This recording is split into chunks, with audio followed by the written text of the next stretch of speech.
Good morning students. BA द्वितीय वर्ष द्वितीय पेपर की थर्ड यूनिट में जो टॉपिक आज हम पढ़ रहे हैं वो है भारत के जनसंख्या प्रदेश, पॉपुलेशन रीजन ऑफ इंडिया। सबसे पहले हम बात करते हैं कि जनसंख्या प्रदेश क्या होते हैं।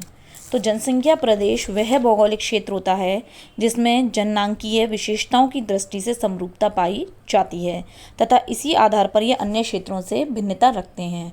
अर्थात कहने का तात्पर्य यह है कि जिस क्षेत्र में जनसंख्या संबंधी विशेषताएं जैसे कि साक्षरता, लिंगानुपात, जन्म दर, मृत्यु दर आदि सभी तत्वों में समानता देखने को मिलती है, उनको हम एक जनसंख्या प्रदेश के अंतर्गत शामिल करेंगे। और एक जनसंख्या प्रदेश जो होता है वो दूसरे क्षेत्र से अलग होगा क्योंकि हर क्षेत्र का जो जनसंख्या घनत्व है, साक्षरता का स्तर है, वो अलग अलग होता है। तो मेनली जो जनसंख्या प्रदेश होते हैं उनका सीमांकन जननांकीय प्रारूपों के आधार पर किया जाता है। लेकिन अगर हम बात करें तो ये जो जनसंख्या प्रदेश होते हैं वो केवल जनसंख्या प्रदेश ना होकर जनसंख्या संसाधन प्रदेश होते हैं, क्योंकि भारत में जो संसाधन की उपलब्धता है या भविष्य में जो उनकी संभावना है उनको ध्यान में रखते हुए ही जननांकीय प्रारूपों का निर्धारण किया जाता है। तो इसीलिए जनसंख्या प्रदेश और जनसंख्या संसाधन प्रदेश एक ही बात है। हम जब अगर हमारे से जनसंख्या प्रदेश पूछा जाएगा या जनसंख्या संसाधन प्रदेश पूछा जाएगा तो हमें आंसर जो है वो एक ही लिखना है। तो इस तरीके से हम देख सकते हैं कि जनसंख्या प्रदेश जो है वही जनसंख्या संसाधन प्रदेशों की सीमा में आते हैं, क्योंकि जितने भी हमारे भारत में संसाधन हैं उन संसाधनों को ध्यान में रखकर ही किसी भी क्षेत्र की जनसंख्या का जो विकास है उसका आधार निर्धारित किया जाता है। ये जो जनसंख्या प्रदेश होते हैं इन्हें निर्धारित करने के लिए या सीमांकित करने के लिए कुछ आधार बनाए गए हैं। तो उन आधारों को जब हम देखते हैं तो जो राष्ट्र संघ है उसके जननांकी विभाग ने विश्व स्तर पर जनसंख्या प्रदेशों का निर्धारण करने के लिए कुछ मानक निर्धारित किए हैं, जिसमें सबसे पहला है जनसंख्या का वितरण एवं घनत्व। किसी भी जनसंख्या प्रदेश का निर्धारण करने के लिए सबसे पहले वहाँ देखा जाता है कि किस किस क्षेत्र में जनसंख्या का वितरण समान है और घनत्व समान है। सेकंड है जनसंख्या की जन्म दर एवं मृत्यु दर। थर्ड है जनसंख्या की वृद्धि दर। फोर्थ है जनसंख्या का लिंगानुपात। साक्षरता एवं शिक्षा। कुल क्रियाशील जनसंख्या में प्राथमिक कार्यों में संलग्न लोगों का प्रतिशत, अर्थात ये देखा जाता है कि उस क्षेत्र में जिसे हम एक जनसंख्या प्रदेश में शामिल करेंगे वह प्राथमिक कार्यों में कितने प्रतिशत जनसंख्या संलग्न है। द्वितीयक क्रियाकलापों में संलग्न जनसंख्या का प्रतिशत, तृतीयक क्रियाकलापों में संलग्न जनसंख्या का प्रतिशत और नगरीकरण की मात्रा। तो इन सभी के आधार पर एक जनसंख्या प्रदेश का निर्धारण किया जाता है और ये सभी जो आधार हैं इनमें जिन क्षेत्रों में समानता मिलती है उन क्षेत्रों को एक जनसंख्या प्रदेश के अंतर्गत सम्मिलित किया जाता है। तो हम देख सकते हैं कि ये जितने भी मानक हैं वो किसी भी प्रदेश की कुल जनसंख्या, जनसंख्या भूमि अनुपात सहित जनसंख्या की जैविक, सांस्कृतिक व आर्थिक विशेषताओं का विश्लेषण प्रस्तुत करती है। इस प्रकार से जो जनसंख्या ये सभी विशेषताएं हैं उनके आधार पर जो भौगोलिक क्षेत्र हैं उन्हें सीमांकित करना भी प्रादेशीकरण की एक प्रक्रिया के अंतर्गत आता है। भारत की जो जनसंख्या प्रदेश हैं उनका निर्धारण अनेक विद्वानों के द्वारा किया गया, लेकिन इसमें जो पी सेन गुप्ता हैं, पी सेन गुप्ता के द्वारा किया गया निर्धारण सबसे अधिक महत्वपूर्ण माना जाता है। पी सेन गुप्ता ने भारत के जनसंख्या संसाधन प्रदेशों का निर्धारण जनसंख्या और संसाधनों के संबंधों को ध्यान में रखते हुए दिया है। उन्होंने अपने विभाजन को 3 तत्वों के आधार पर किया है। सबसे पहला है जनसंख्या की जननांकी संरचना, अर्थात जनसंख्या की घनत्व और जनसंख्या का वृद्धि दर क्या है।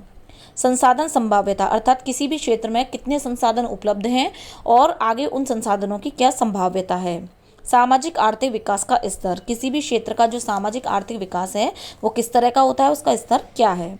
तो इस तरीके से जो तीनों कारक हैं उनके मूल्यों को भारित करके उन्होंने इनका सम्मिश्रण करते हुए जनसंख्या संसाधन प्रदेशों का निर्धारण किया है। तो ये सभी जो कारक हैं उनकी समरूपता के आधार पर उन्होंने संपूर्ण देश को 19 जनसंख्या संसाधन प्रदेशों में विभक्त किया, जिनमें से 5 गत्यात्मक, 5 विकासोन्मुख तथा 9 विकास विमुख या समस्यात्मक प्रदेशों के अंतर्गत आते हैं। तो अब हम सबसे पहले तो ये समझते हैं कि गत्यात्मक, विकासमुखी और विकास विमुखी प्रदेश क्या होते हैं। तो सबसे पहले हम बात करते हैं गत्यात्मक जनसंख्या प्रदेशों के बारे में। गत्यात्मक जनसंख्या संसाधन प्रदेश वो होते हैं जहां पर उन्नत औद्योगिक क्षेत्र और नगरीय जनाधिक्य वहन करने की क्षमता होती है। अर्थात ऐसे क्षेत्रों में जो औद्योगिक विकास होता है वो काफ़ी हाई लेवल का होता है। इसके अलावा जो नगरीय जनसंख्या होती है वो भी वहाँ पर ज़्यादा होती है। ऐसे क्षेत्रों में पर्याप्त वैज्ञानिक और प्राविधिक संसाधन उपलब्ध होने के कारण जो ग्रामीण जनसंख्या होती है वो काफ़ी मात्रा में आकर्षित होती है। ऐसे क्षेत्रों की तरफ जो ग्रामीण लोग होते हैं वो अपने विकास के लिए या रोजगार की तलाश में जाते हैं। तो देश के जो 5 प्रदेश है उनको इसके अंतर्गत शामिल किया जाता है। वो हैं गंगा के डेल्टाई भाग में पश्चिम बंगाल, गुजरात तथा महाराष्ट्र का लावा क्षेत्र, तमिलनाडु क्षेत्र, पंजाब का मैदान और गंगा यमुना दोआब, जिसमें पंजाब, हरियाणा, पश्चिमी उत्तर प्रदेश और दिल्ली को शामिल करते हैं। और 5वां क्षेत्र है कर्नाटक का दक्षिण पूर्वी पठारी भाग। सबसे ज़्यादा अगर हम इन क्षेत्रों में बात करें तो ग्रामीण जनसंख्या को सबसे ज़्यादा आकर्षित करता है पश्चिम बंगाल का डेल्टाई क्षेत्र, क्योंकि यहाँ पर जो कलकत्ता महानगर है उसमें कलकत्ता हुगली औद्योगिक क्षेत्र में विशिष्ट उद्योगों का संकेंद्रण देखने को मिलता है। इसी के सहारे दामोदर औद्योगिक पेटी है जिससे यहाँ उद्योगों की काफ़ी स्थापना हुई है। इसके अलावा जो महाराष्ट्र का दक्कन पठार वाला क्षेत्र है वहाँ पर भी औद्योगिकरण और नगरीकरण की वृद्धि हुई है। मुंबई, नागपुर, शोलापुर, गुजरात के अहमदाबाद वगैरह सभी क्षेत्र ऐसे हैं जो उद्योगों की दृष्टि से बहुत ही डेवलप हैं। इसके अलावा अगर हम पंजाब मैदान और गंगा यमुना दोआब की बात करें तो ये भी संसाधन संभाव्यता की दृष्टि से बहुत ही विशिष्ट क्षेत्र हैं जहाँ पर कृषि संसाधन जो है वो सबसे ज़्यादा विकसित अवस्था में देखने को मिलते हैं। तो इस तरीके से हम देख सकते हैं कि जितने भी 5 प्रदेश है यहाँ पर विकास में उच्च तकनीकी विकास है, खनिज संसाधनों की उपलब्धता है और नगरीकरण, इन सभी के कारण यहाँ पर जो है वो संसाधन प्रदेशों का विकास हुआ है और जो ग्रामीण जनसंख्या है वो अधिक मात्रा में यहाँ पर आकर्षित हुई है। दूसरे आते हैं विकासोन्मुख या भावी जनसंख्या संसाधन प्रदेश।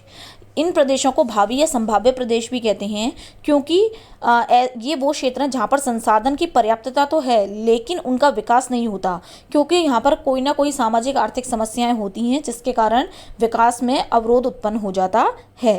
इसमें भी भारत के 5 प्रदेशों को शामिल किया गया है। ये हैं उत्तरी पूर्वी प्रायद्वीपीय पठारी क्षेत्र, गोदावरी बेसिन, अरावली पहाड़ी तथा मालवा का पठार, पश्चिमी दक्षिणी कर्नाटक पठार और ब्रह्मपुत्र क्षेत्र। ये जितने भी क्षेत्र हैं ये खनिज संपदा की दृष्टि से बहुत ही समृद्ध क्षेत्र हैं। विभिन्न प्रकार के यहाँ पे उद्योग धंधों की स्थापना की संभावना है, लेकिन फिर भी यहाँ पर जैसे कि कहीं जल विद्युत की कमी है, प्रॉपर श्रमिक नहीं है या फिर यातायात के साधनों का अभाव है, इन सभी कारणों से यहाँ कुछ समस्याओं से जूझना पड़ रहा है।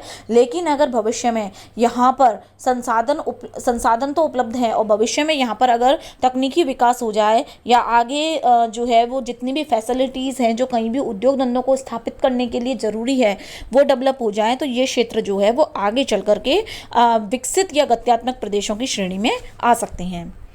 तीसरा जो लास्ट आते हैं वो है विकास विमुखी जनसंख्या प्रदेश, जिन्हें हम समस्यात्मक या अल्प संभावना वाले क्षेत्र भी कहते हैं, क्योंकि ये वो क्षेत्र हैं जहाँ पर जनसंख्या संसाधन का संतुलन नहीं है। जनसंख्या बहुत ज़्यादा है और कुछ क्षेत्रों में जनसंख्या भविष्य में बढ़ सकती है, कुछ क्षेत्रों में जनसंख्या की तुलना में संसाधन बहुत ही कम है। तो ये ऐसे क्षेत्र हैं जहाँ पर किसी न किसी तरह की समस्या देखने को मिलती है, जैसे कि यहाँ पर कहीं पर्यावरण अवरोध है, कहीं परिवहन व्यवस्था नहीं है, कहीं कुशल श्रमिक नहीं है, कहीं पर संसाधन ही नहीं है। तो इतनी सारी प्रॉब्लम्स के कारण ये क्षेत्र जो है वो अभी विकास विमुखी क्षेत्र है, यानी यहाँ विकास नहीं हो पाया है। तो यहाँ पर जो भारत है उसके 9 प्रदेशों को शामिल किया गया है, जिसमें आते हैं मध्य पूर्वी गंगा का मैदान, उड़ीसा तट, केरल तट, लक्षद्वीप समूह, उत्तरी पूर्वी कर्नाटक, रॉयल सीमा क्षेत्र, राजस्थान का मरुस्थल व कच्छ क्षेत्र, उत्तरी पश्चिमी हिमालय पूर्वी पर्वतीय व पठारी भाग और अंडमान निकोबार द्वीप समूह। ये जितने भी 9 प्रदेश हैं इन्हें दोबारा से 3 वर्गों में रखा गया है। पहले वर्ग की हम बात करें तो वो ऐसा वर्ग है जहाँ पर संसाधन की तुलना में उच्च जनघनत्व है, अर्थात संसाधन कम है और जनसंख्या का घनत्व ज़्यादा है, अतः वहाँ पर गरीबी की स्थिति होती है। तो इस वर्ग में आते हैं, पहला है मध्यवर्ती गंगा का मैदान, उड़ीसा तट, केरल तट, लक्षद्वीप, मिनिकॉय और अमीनी द्वीप समूह। दूसरा वर्ग इसमें जो शामिल किया गया है उसमें आते हैं कोंकण तट और राजस्थान का मरुस्थल व कच्छ क्षेत्र। यहाँ पे जनसंख्या कम है और पोषण के अनुरूप प्राकृतिक संसाधनों की उपलब्धता है, लेकिन उन संसाधनों को प्रयोग करने के लिए जनसंख्या की कमी देखने को मिलती है। तीसरा जो समस्याग्रस्त क्षेत्र है वो उसमें पहाड़ी प्रदेशों को सम्मिलित किया है, जिसमें उत्तरी पश्चिमी हिमालय, पूर्वी हिमालय और पूर्वी पहाड़ी पठार का जो क्षेत्र है उसको शामिल करते हैं। इसके अलावा अंडमान निकोबार द्वीप समूह को भी इसमें रखा गया है। यहाँ पर धरातल कटा फटा है, मृदा का कम जमाव है, तो कृषि योग्य भूमि नहीं है। वन संसाधन, खनिज संसाधन, जल विद्युत शक्ति का विकास किया जा सकता है, लेकिन विषम धरातल और परिवहन मार्गों के पर्याप्त विकास न होने के कारण यहाँ पर संसाधन दोहन क्षमता कम विकसित हुई है। साथ ही यहाँ पे जो जनसंख्या है वो भी काफ़ी विरल रूप में पाई जाती है। तो इस प्रकार से हम देख सकते हैं कि जनसंख्या प्रदेशों को विभाजित करके केवल वहाँ का जो जननांगी संरचना है उसका विवरण प्रस्तुत किया जा सकता है, लेकिन जनसंख्या का विकास का मुख्य आधार क्या होता है? संसाधन होता है। तो जिन क्षेत्रों में संसाधनों का जनसंख्या के अकॉर्डिंग अच्छी तरीके से प्रयोग किया जा सकता है उसी को हम जनसंख्या संसाधन प्रदेश के अंतर्गत रखेंगे। तो इस तरीके से पी सेन गुप्ता के द्वारा मेनली 3 प्रमुख जनसंख्या संसाधन प्रदेश माने गए हैं, जिसमें भारत के 19 जनसंख्या प्रदेशों को अलग अलग आधारों पर शामिल किया है। लेकिन आगे चल के पी सेन गुप्ता ने अपने संसाधन प्रदेशों में संशोधन किया और संशोधन करने के पश्चात जो भारत की जनसंख्या प्रदेश हैं उन्हें कुल 15 भागों में बांट दिया। तो इन 15 जनसंख्या प्रदेशों के बारे में हम अपने नेक्स्ट लेक्चर में विस्तार से पढ़ेंगे।